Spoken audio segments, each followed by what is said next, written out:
Selamat malam para pemirsa, ketemu lagi di Hot Room dengan saya, Hotman Paris. Pada saat desa tertinggal masih banyak yang memerlukan listrik. Pada saat fasilitas kendaraan umum kita masih sangat mengkhawatirkan. Pada saat rakyat masih membutuhkan subsidi yang berbagai jenis. Secara tiba-tiba pemerintah menganggarkan triliunan rupiah untuk subsidi kendaraan listrik. Ada apa ini? Siapa yang diuntungkan? Hotman sudah melanglang buana ke berbagai belahan dunia di negara-negara yang lingkungan hidupnya sangat tinggi, yang go green-nya sangat bagus. Tidak ada program seperti ini. Inilah Hot Room, ada intrik disubsidi kendaraan listrik.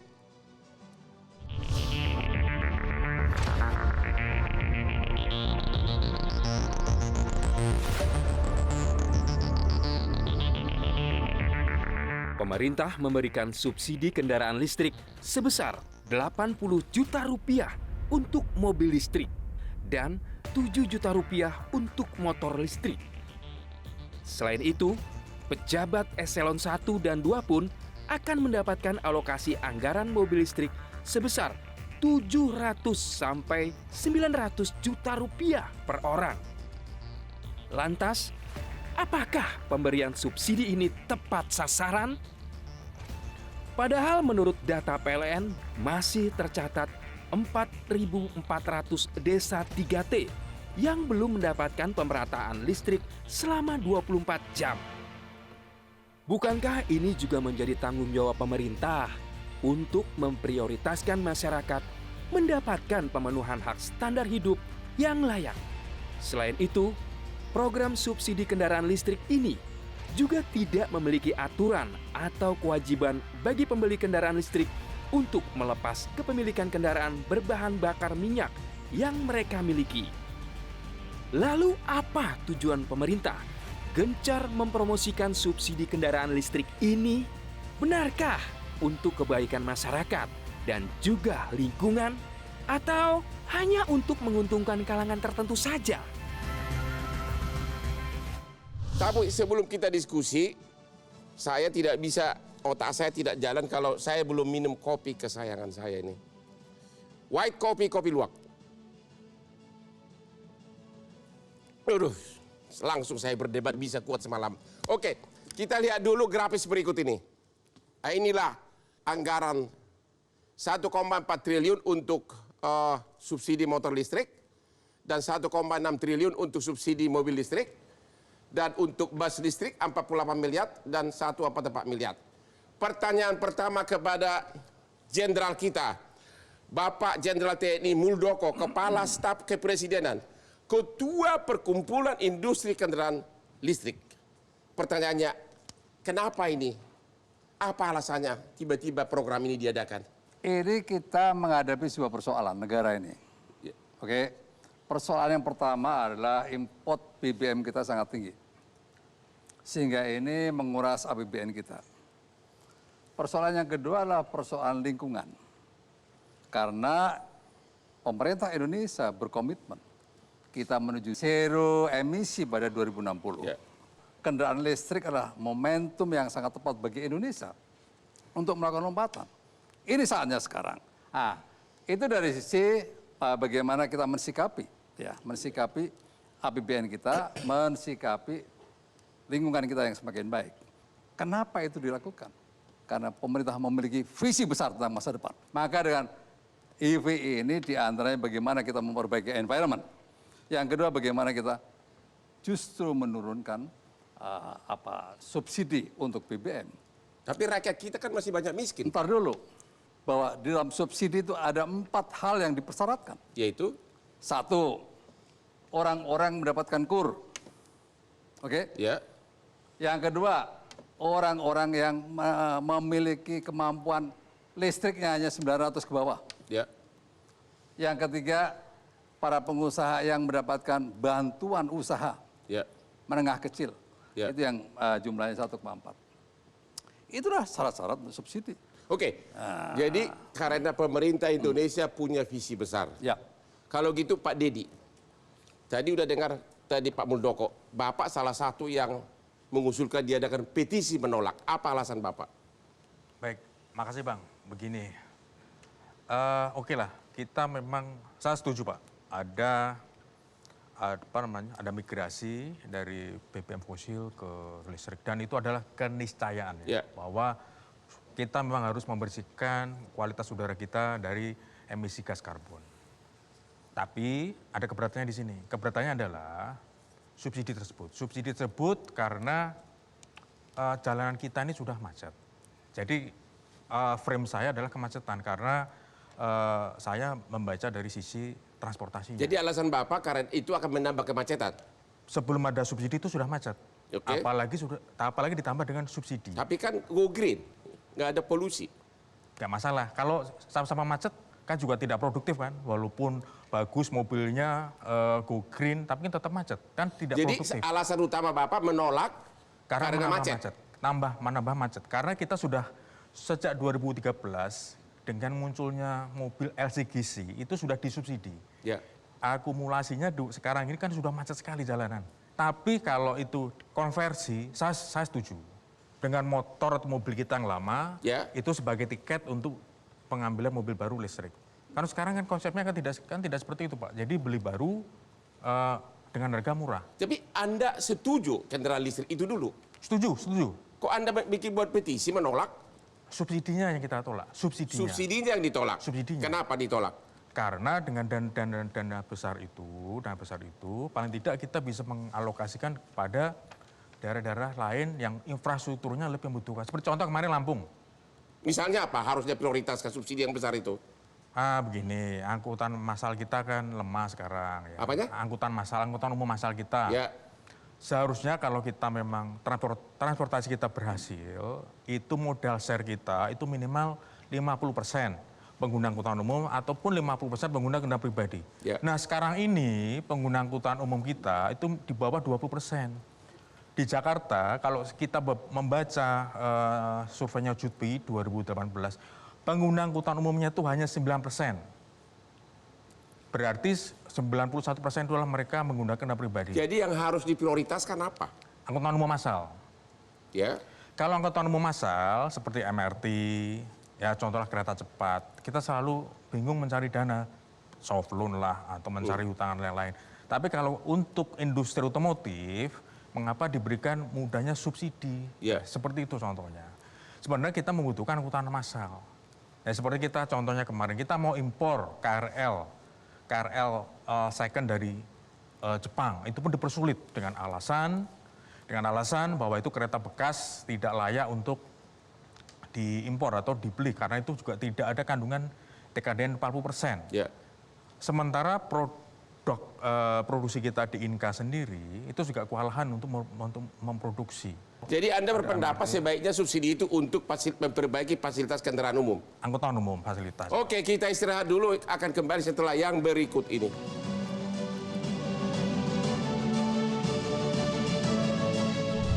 Karena sama-sama yang menikmati yang mampu. Yang pertama pertalite-nya tetap diteruskan, Ya. tidak. Kemudian yang ini juga yang mampu yang menikmati begitu kan. Subsidi itu kan unsur keadilan, unsur pemerataan. Anda mengatakan bisa malah double gitu loh. Iya, Sudah akan punya double, betul. kendaraan, ya, ada juga Dapat listrik. pertalite, dapat juga listrik begitu kan.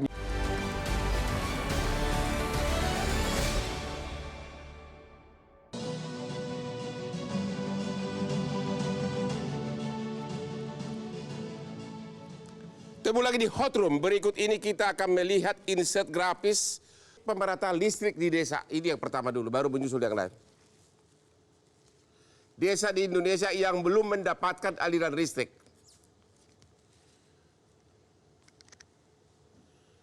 Sumatera Barat 42,42% desa belum ada listrik. Kalimantan Barat 41%. Sulawesi Tengah 40% lebih. Maluku 48%. Nusa Tenggara Timur 58%. Papua 65% lebih desanya belum ada listrik. Ya. Inilah update tahun 2021. Ya. Jadi pertanyaan berikutnya adalah kepada Ibu Inten. Namanya keren banget, ya. Siapa? Emang tidak ada prioritas lain dari Kementerian SDM. Kenapa harus ini? Nggak ada prioritas pembangunan lainnya. Ini begitu parah nih keadaan listrik di desa. Silakan Bu. Baik, terima kasih. Boleh saya menyampaikan sedikit tambahan penjelasan mengenai subsidi kendaraan listrik. Jadi sebenarnya kita bicara subsidi kendaraan listrik ini adalah bicara pengalihan sebagian ya, sebagian Bang. Karena tahun 2022 jumlah subsidi dan kompensasi pemerintah adalah sebesar 283 triliun. Ya. Jadi kalau kita bicara 7 triliun itu adalah baru 2,4%. Sebagian dari situ sebenarnya memiliki visi yang besar yang tadi disampaikan Bapak Jenderal, yaitu perbaikan bauran konsumsi energi, terutama di transportasi. Ya. Nah, karena kita ada impor, kemudian sebenarnya kita bisa melakukan perbaikan. Ya. Nah, maka mengurangi impor tadi adalah dengan memanfaatkan penurunan konsumsi BBM-nya. Lalu yang kedua, Indonesia memiliki cadangan nikel nomor 1 di dunia. Karena kita sebenarnya pasar Bang, 280 juta penduduk dengan 115 juta jumlah kendaraan. Ya. Ini lebih besar daripada Thailand, Ya. di mana industri EV sekarang ini sudah direbut sama Thailand. Nah, kita sebagai bangsa Indonesia yang memiliki cadangan nikel, pasar yang besar, inilah momentum yang tadi disampaikan Pak Jenderal. Yang nomor 3, jangan lupa, Ya. ini adalah amanah Undang-Undang tahun 2016 nomor 16, yaitu Paris Agreement. Indonesia adalah merupakan negara yang pertama termasuk yang dan sudah diratifikasi 2015 COP 21. Ya. Ya. Lalu kemudian 2015, 2016 setahun kemudian pemimpin kita meratifikasi itu di dalam Undang-Undang 16 tahun 2016. Bayangkan, itu adalah merupakan salah satu komitmen kita untuk menurunkan gas rumah kaca. Infrastrukturnya udah siap belum Bu? Pertama kita lihat dulu konsumennya kemana. Ya. Kalau kita motor dari pemerintah yang tadi Inpres 7 tahun 2022, kita bicara mengenai mandatori, ini kan kepada pekerja yang dari rumah kepada kantor, pulang lagi kan gitu ya. Sudah jelas nih. Nah, oleh karena itu kalau sudah jelas maka sebenarnya tidak ada masalah untuk infrastruktur charging di rumah, home station. PLN berikan diskon pada waktu night charging. Jadi kesimpulannya yang akan dihemat oleh pemerintah apa? Subsidi minyak antara lain. Betul, subsidi minyak itu akan terjadi penghematan karena kita adalah mengalihkan sebagian. Mengalihkan sebagian. Oke. Ya, tapi sebenarnya juga ada keuntungan bagi PLN ya. Karena relatif beban di Jawa itu cukup tinggi ya, lebih ya. Dengan adanya perubahan ke motor listrik, maka itu juga akan menguntungkan PLN. Nah, gitu. Jadi serapannya semakin besar. Terima kasih. Bapak sebagai ahli ekonomi, Pak Tauhid, apa tanggapan Bapak? Yang pertama, saya kira apa yang disampaikan tadi pertama dari Pak Muldoko, kita harus bedakan apa insentif sama subsidi. Insentif itu majunya, itu dalam klausulnya ada di perpajakan. Dia tidak kena pajak, dihitung. Seharusnya kita sebut pajak yang ditanggung oleh pemerintah. Itu sudah dibayarkan kepada pihak katakanlah pabrikan. Nah kalau subsidi adanya di belanja, itu cash atau ditanggung oleh pemerintah. Yang salah di mana? Yang salah tadi itu bukan subsidi ya, kalau sampaikan pengurangan PPN dan sebagainya itu adalah insentif masuknya ke perpajakan. Nah, ini yang menurut saya akhirnya blunder dan saya kira juga tidak tepat gitu ya. Kalau tadi alasan Ibu Inten pengalihan subsidi BBM terutama itu alasan utama Bu ya? Apa pendapat Anda? Ya, karena yang masalah adalah kita membuka ruang ya besarannya itu sampai 200 triliun karena Pertalite itu diberikan untuk semuanya. Seharusnya kan dipisah begitu ya, yang memang mampu harusnya naik kelas ke Pertamax begitu. Ini kan tidak ada. Jadi hubungan dengan katakanlah pengalihan dua hal yang berbeda begitu lah. Ini yang menurut saya tidak pas begitu ya. Karena sama-sama yang menikmati yang mampu begitu ya. Yang pertama Pertalite-nya tetap diteruskan, tidak kemudian yang ini juga yang mampu yang menikmati begitu kan. Subsidi itu kan unsur keadilan, unsur pemerataan. Anda mengatakan bisa malah double gitu loh. Iya, akan double, betul. Dapat Pertalite, dapat juga listrik begitu kan. Ya harusnya kan berkeadilan tadi ya harusnya subsidi bagi orang Anda yang mengatakan bahwa subsidi minyak tidak kurun, malah ada lagi subsidi kendaraan listrik begitu. Kurang lebih begitu. Nah, ini yang menurut saya harusnya berbeda begitu. Coba Ibu Inten dulu jawab dulu yang itu. Malah bisa double katanya. Subsidi bensin naik, subsidi minyak juga naik, subsidi listrik juga jadi double malah. Sebenarnya Kalau Ibu tadi mengatakan pengalihan. Sebenarnya ini bicara mengenai istilah ya Bang ya. Ya. Pemerintah melihat bahwa program kendaraan listrik ini memiliki multiplier efek yang besar, memiliki manfaat yang besar ya. Nah, oleh karena itu, karena masih adanya kesenjangan kemampuan masyarakat di dalam membeli, kita tahu harganya jauh lebih mahal gitu ya. Padahal manfaat yang akan dinikmati oleh pemerintah maupun si pengguna itu sangat besar. Kita tidak hanya melihat kepada sisi pemerintah ya, kita melihatnya kepada sisi pengguna juga. Pengguna itu menikmati 60% dari biaya operasional. Abang ngerti nggak? Ya. Bedanya kalau saya menggunakan sepeda motor bensin dengan saya menggunakan motor listrik. Kalau saya menggunakan Pertalite itu harganya 10.000 sekian. Ya. Oke. Kalau saya menggunakan motor listrik hanya 1,2 kWh. Ya. Itu hanya 800 perak. Memiliki penghematan yang luar biasa. Satunya 800 perak, yang satunya 10.000. Gimana nih Pak Tauhid? Sudah dibantah jawaban Bapak. Enggak. Ini ahli ekonomi, masa kalah? Begini, bukan begitu Pak. Kita harus hitung ya, kalau kita bicara soal tadi penghematan, in short term betul. Ya, tapi 10-15 tahun baterai itu harus diganti.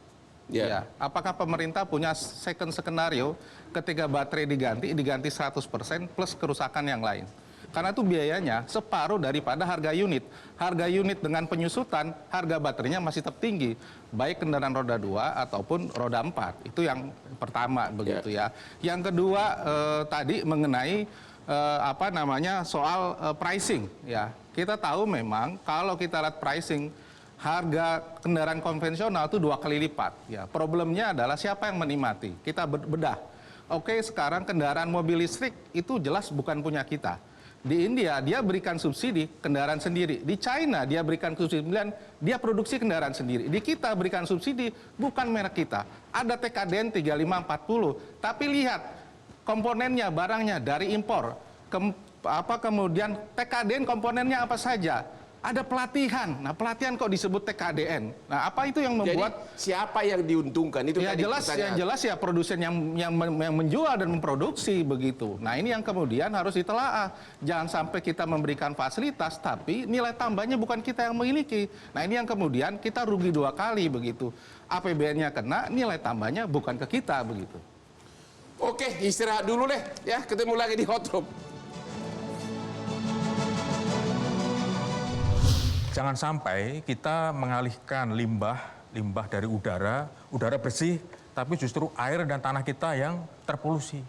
Karena memang litium itu adalah senyawa logam-logam berat. Itu yang harus. Wah, ini perlu ahli kimia lagi nih kalau ya itu begini. Yang harus kita kaji juga. Ya, saya sampai saat ini saya masih belum melihat roadmap-nya seperti apa. Saya cek ke Kementerian KLH juga belum ada. Nanti siapa yang paling bertanggung jawab untuk manajemen limbah baterai ini?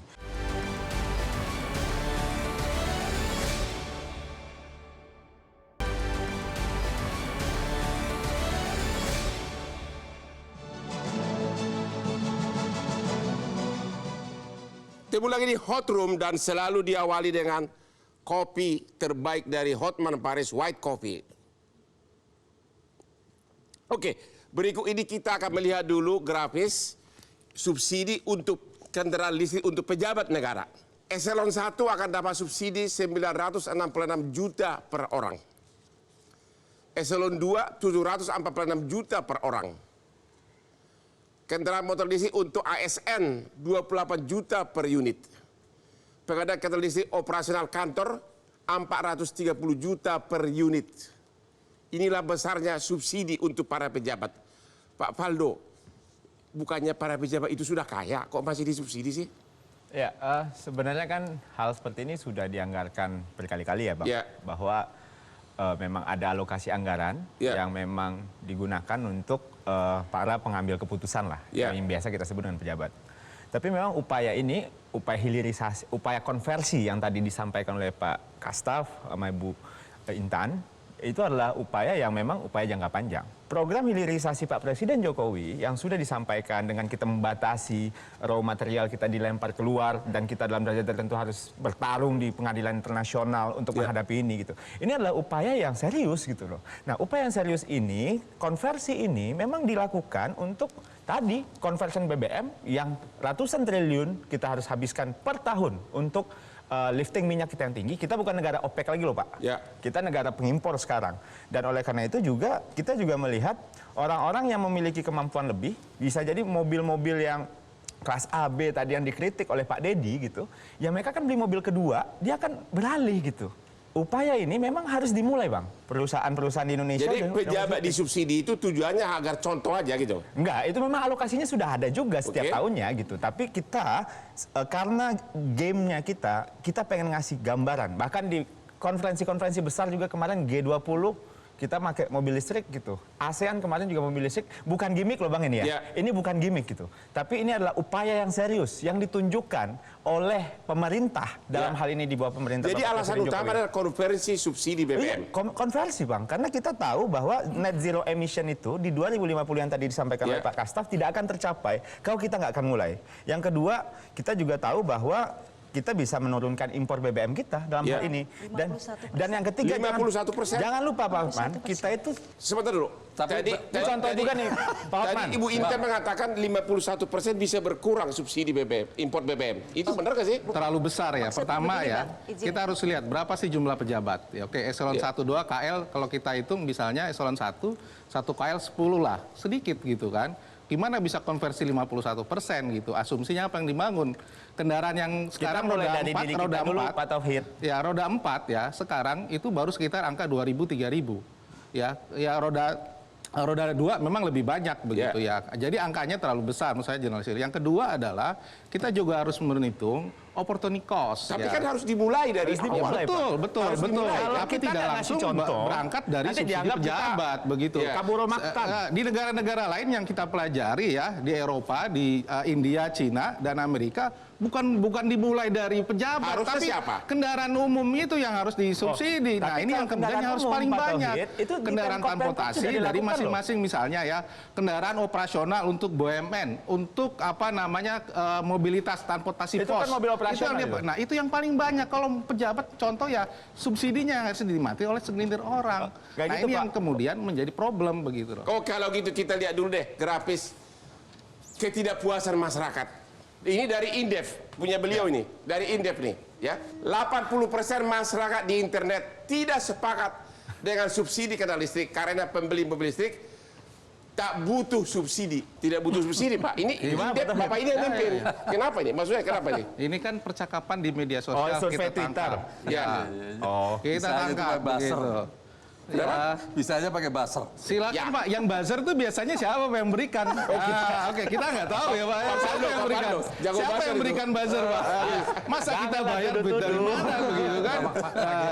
Pak Dedi gimana? Pak Dedi silakan. Ya. Bahwa subsidi itu bukan untuk pejabat, itu sebenarnya dari kantong kanan ke kantong kiri. Itu kan uangnya APBN diminta untuk para pejabat yang ada di kementerian lembaga belanja mobil listrik dikasih. Itu sebenarnya dari kantong kanan, kantong kiri.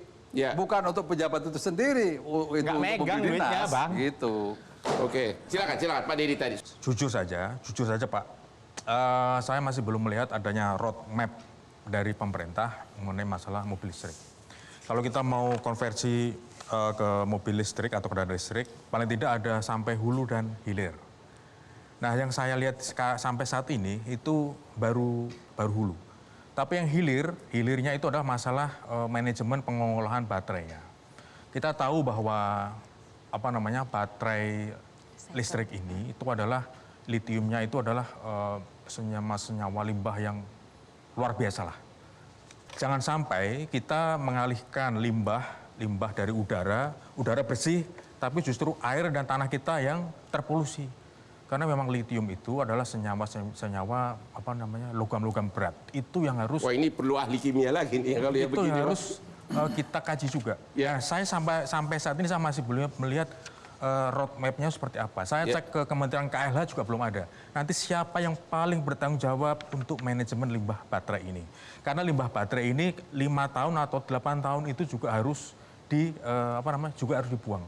Juga tidak bisa baterai mobil segede gaban begitu dibuang ke sungai atau dipendam juga tidak bisa. Itu harus ada perusahaan yang bertanggung jawab untuk Oke, kita lihat dulu grafis untung rugi dari kendaraan listrik berikut ini. Kelebihan, tidak perlu bensin di sekolah listrik, cas di rumah, harga baterai mahal, jika rusak mahal, waktu cas minimal 30 menit.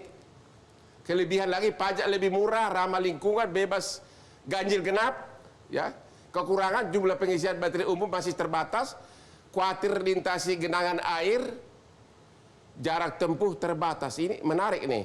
Dari tadi kekurangan tadi, mana yang paling mengkhawatirkan yang menurut Bapak, analisa Bapak? Yang pertama adalah sumber energi listriknya sendiri. Kenapa? 30-an% ya lebih itu masih PLTU, batu bara. Terus akibatnya apa? Ya lingkungannya kalau itu nggak berubah ya tetap aja sumber dari energi listriknya kita masih limbah. Ya. Yang pertama nikel, kita lihat ada 20-an sekarang atau mungkin belasan perusahaan yang masuk ke kita yang punya report ESG nggak lebih dari 5, artinya memenuhi syarat untuk katakanlah memenuhi aspek-aspek lingkungan begitu.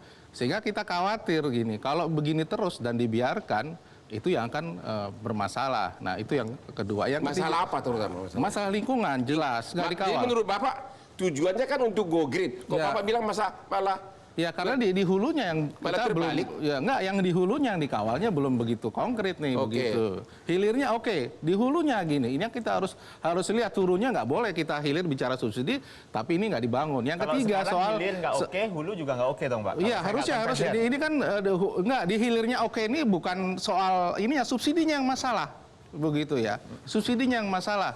Transisinya oke, tapi subsidinya yang masalah. Yang saya kritik kan subsidinya. Ya itu yang masalah di hulunya tadi yang dua masalahnya di itulah. mana? masalahnya di mana? Nah, Benar. yang Ya, jelas kalau disubsidi kan jelas. Ya keadilannya di mana untuk masyarakat yang tadi, Pak, yang katakan yang desa, di beberapa yang kota. kota-kota besar tadi udah saya- dilakukan loh. Loh, sebentar. Tadi kan Mas masalahnya Rocky, di tadi desa kan saya nggak sudah dapat. sampaikan. Dalam subsidi itu ada 4 kriteria. Loh benar, yang Semua itu menunjukkan itu bahwa kan itulah masyarakat motor. miskin. Mobil listrik gimana caranya masyarakat miskin mendapatkan? Gitu. Itu nggak bisa, kita juga harus bisa keadilan. Gimana masyarakat miskin mendapatkan Kan mobil public listrik? Coba sebentar. Atau Pak Ibu Intan, gimana masyarakat miskin mendapatkan mobil listrik? Oke, baik. Barangkali kita mesti melihat pada angka ya, Bang ya. Ya. Nah, sekarang kan kita juga melihat pada segmentasi dong. Ya. Ya. Saat ini pemerintah memang melihatnya fokusnya masih pada motor ya, makanya 1 juta. Ya. Karena apa? Karena jumlah kendaraan saat ini itu kan luar biasa. Terlalu banyak. Iya, 100. Bayangkan setahun kenaikan 6 juta, 7 juta. 6 juta, 7 juta. Kalau kita sekarang ini hanya mengambil 1 juta, Bang. Ya. 1 juta saja kita tahan ya. Switching dari yang mereka mau naik pakai BBM, ICE. Kemudian kita suruh mereka ganti. Dan pemerintah sudah memberi contoh melalui tadi kantong kiri, kantong kanan. Itu adalah standar biaya. Jadi mereka kalau nih, yang PMK tadi ya, itu tuh begini maksudnya. Saat ini tahun 2024 nanti, pemerintah itu akan memberikan standar biaya kalau sewa, ya sewa mobil listrik. Mobil biasanya nggak disewa. Jadi hanya ganti. Makanya kantong kiri, kantong kanan, nggak ada apa-apa. Hanya itu saja gitu ya. Terima kasih. Pak Dedi gimana? Oke, sekarang memang itu suatu kebutuhan. Tetapi kecelakaan kita di jalan itu 70%, 80% itu sepeda motor. Jadi konsep transport itu ada konsep push and pull. Kesuksesan transportasi itu adalah selamat. Ya. Selamat dan juga tidak macet. Ya. Kalau macet juga tidak selamat juga ngapain gitu kan. Percuma. Ya. Kita kaya, macet juga tidak bisa kemana-mana. Stop dulu Mas, biar saya bisa bicara. Begini nih. Pak, saya lanjut dulu. Pertanyaan saya. Terakhir. Saya lanjut dulu ya. Seharusnya push itu orang transport itu mengurangi penggunaan kendaraan Apa pribadi. kaitannya kecelakaan dengan apakah BBM atau listrik? Nah, itu Bukan. yang saya bertanya. Kalau kita ditambah terus, disuruh beli tanpa ada pembatasan, bukan konversi kan Pak? Orang bisa beli bebas kan? Bukan konversi kan? Jalan sudah over, ya. Sekarang di Sudirman, di Tamrin itu 8.000 sampai 9.000 per jam ada mobil di sana. Dan itu stuck sekali. Enggak, sekarang pertanyaannya. Oke, gini aja Pak. Ya. Kita istirahat dulu, habis nanti Pak Muldoko menjauh lekap. Kembali lagi setelah yang berikut ini.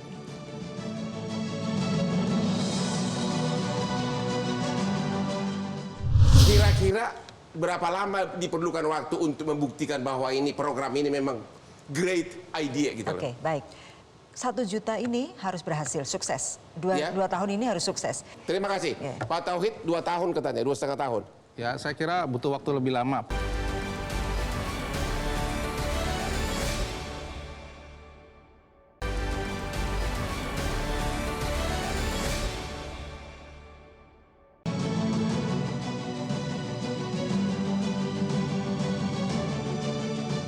Ketemu lagi di Hot Room. Di segmen terakhir ini tolong Pak Muldoko jawab dulu kritikan dari dua ahli yang di depan. Iya. Begini loh. Ya. Pertumbuhan sepeda motor konvensional kita itu antara 6 juta sampai dengan 7 juta per tahun. Iya. Oke. Kalau tidak ada alternatif, maka itu terus bertumbuh. Ya. Dengan adanya alternatif sepeda motor listrik, Ya. maka secara alamiah itu akan tergantikan. Baik itu pendekatannya melalui transisi, Ya. membeli baru itu transisi. Ya. Atau konversi, menggantikan dari yang lama mesinnya diganti oleh Ya. EV, Ya. electric vehicle. Terima kasih. Ya. Ibu Inten, coba dijawab tadi keberatan dari dua ahli yang di depan.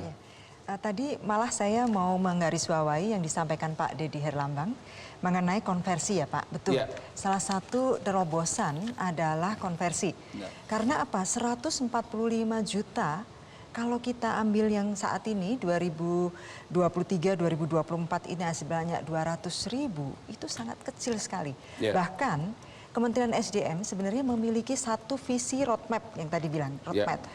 Kalau roadmap di Kementerian SDM dalam Grand Strategi Energi Nasional yang disusun bersama dengan DEN, Dewan Energi Nasional, 2030 kita nol impor.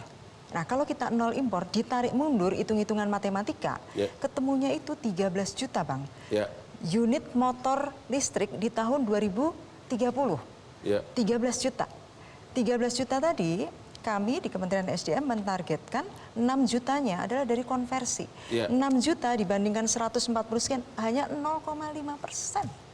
Padahal itu multiplier efeknya besar. Dan sekarang merek-merek motor dalam negeri, waduh luar biasa. Kemarin waktu itu, PEV itu, produksi dalam negeri luar biasa. Jadi pada akhirnya jangka panjang kendaraan konvensional akan jadi sampah jadinya. Jangan begitu, kan gitu. Kan ini ada masa lifetime. Oke. Ya kan? Pak Faldo, Masa gimana? lifetime-nya. Komentar terakhir. Ya dunia kan bertransformasi Bang. Iya. Ya, bahkan semuanya bertransformasi. Jadi mari kita lihat ini dalam sebuah skema konversi energi. Iya. Dan tadi yang disampaikan Pak Tauhid, ya banyak kota-kota besar yang juga udah banyak kendaraan listrik Iya. loh. Dan Pemda support itu dengan beberapa budgeting yang mereka juga set up gitu loh Bang. Jadi kita punya nikel, kita punya baterai di negeri sendiri, kita punya hilirisasi, lapangan kerja akan lebih banyak, lingkungan yang lebih green, dan ada belasan tahun lagi kalau tidak salah kita punya cadangan. Jadi ini adalah sesuatu yang harus mulai dilakukan. Dan kita tentu bicara masa depan adalah pemerintah terutama. Pemerintah adalah mengkoneksikan apa yang akan kita tuju di masa depan dengan kerja-kerja hari ini. Pak Presiden Jokowi telah memulai langkah ini, telah melakukan inisiatif ini, dan semoga nantinya akan dinikmati oleh generasi kita di masa Cadangan depan. nikel kita bertahan sampai berapa tahun? Oh kita paling banyak, kita cukup gede Tadi Pak. ya, kalau ini ya, tadi 33 juta ton. 33 juta. Berapa tahun lagi tuh? Itu kalau kita mau pakai jadi kendaraan ya dengan 700 ton per 1 GWh untuk menghasilkan akan ketemu 320 GWh. Berapa tahun cadangan itu? Cadangan berapa tahun? Iya, tahan Nah, maksudnya. kan bertahan itu tergantung mau dieksploitasi. Kira-kira aja. Nah, dieksploitasinya mau seberapa? Kalau dieksploitasinya kira-kira 10 berarti sampai 30 tahun ke depan. 30 tahun ke depan. Kalau Berarti 10 saya 10 giga ya. Iya. 10 Dengan giga teknologi ya. selalu berkembang. Tapi Iya. berkembang. Jadi Berarti jangan naif Bang Hotman bahwa ini nggak akan bisa terjadi seketika, tapi prosesnya sudah dimulai. saya akan mulai bisnis nikel mulai sekarang ini. Pak Deddy gimana? Ya, begini. Begini Bang, tolong digarisbawahi. Bukan kita tuh alergi mobil listrik, bukan. Ya. Kita tetap setuju mobil listrik, oke? Yang kita keberatan itu adalah di... Setuju. Mobil listrik setuju. Setuju. Yang kurang setuju kan subsidinya. Yang keberatan mau apa? Subsidinya. Jadi maunya yuk, rakyat mana tertarik beli kalau nggak ada subsidi? Bagaimana coba? Kan ini kan pionir. Kan memulai. gini. Masih mahal soalnya. Kan ada roadmap ya. Jadi kapan kalau semisal mobil ya BBM itu ditutup tuh kapan? Itu kan jelas petanya jelas. Itu kapan? Terus kapan juga motor-motor mobil itu kapan mau di stop tuh kapan? Itu kan jelas. Ya karena lu juga disiapin yang buktinya sekarang juga ATPM Jepang juga buktinya juga. Jadi kalau Anda keberatan subsidi, gimana dong? Bagaimana orang tertarik beli mobil ini? Ya begini, kalau misalnya mau tertarik mobil ya sudah, misalnya dibatasi untuk penjualan mobil-mobil fosil, itu kan juga akan. Nah sekarang kalau seperti tadi disampaikan oleh Pak Taufik, mobil listrik juga dijual, mobil juga dijual. Yang satu disubsidi, satu tidak disubsidi. Sementara yang BBM yang fosil, yang LCGC juga disubsidi juga. Jadi pemerintah Jadi Anda maunya mobil listrik oke, tapi tanpa subsidi? Tanpa subsidi. Oke, Pak Taufik? Misalnya pembelian secara alami. Alamiah, oke. Pak Taufik, ini kita fokus dulu kepada subsidinya. Ya, yang pertama ya soal subsidi ini ya, saya kira memang harus ada keadilan begitu. Yaitu? Subsidi diberikan kepada masyarakat yang berhak dan tidak mampu. Masalahnya kan berapa sekarang yang memanfaatkan dari masyarakat miskin tadi, gitu kan? Itu yang kita lihat, yang perkembangannya kan masih relatif lebih kecil begitu loh. Itu persoalan sosialisasi. Ya, berarti kan ada masalah. Berarti kan di situ problem begitu loh. On the way. Nah, itu yang pertama. Yang kedua adalah selama kebijakan harga BBM murah dan ada subsidi, maka kebijakan subsidi untuk motor listrik ataupun mobil listrik nggak akan bisa sukses. Karena apa? Tadi orang ada pilihan ketika tadi cost-nya dihitung, kalau ada Pertalite disubsidi ya nggak akan bisa jalan juga. Jadi kita begitu. naikin harga BBM, Pak? Ya harus bertahap begitu dong. Harus bertahap kan pilihannya tadi. Kalau ingin mengurangi kan insentifnya apa? Misalnya saja kalau tidak ada disinsentif di pajak dan cukai BBM dan katakanlah peningkatan PPNBM dan sebagainya, tidak ada disinsentif, ya nggak akan jalan, tidak ada bisa. Jadi namanya. Bapak tidak setuju subsidi? Tidak setuju subsidi yang tidak berkeadilan. Tidak berkeadilan karena apa? Ya karena tadi yang menikmati ya kelompok-kelompok yang mampu begitu. Harusnya apa? Ya masyarakat bawah, Pak, atau kendaraan umum yang orang bisa menikmati semua, Pak. Transportasi publik, kendaraan kereta publik. cepat udah listrik juga kan, Pak? Ya, tapi kan kalau kita lihat alokasinya, kita lihat berapa mobil listrik. Tapi kan salah satu alasan utama ada mau mengkonversi beban subsidi BBM, benar ya?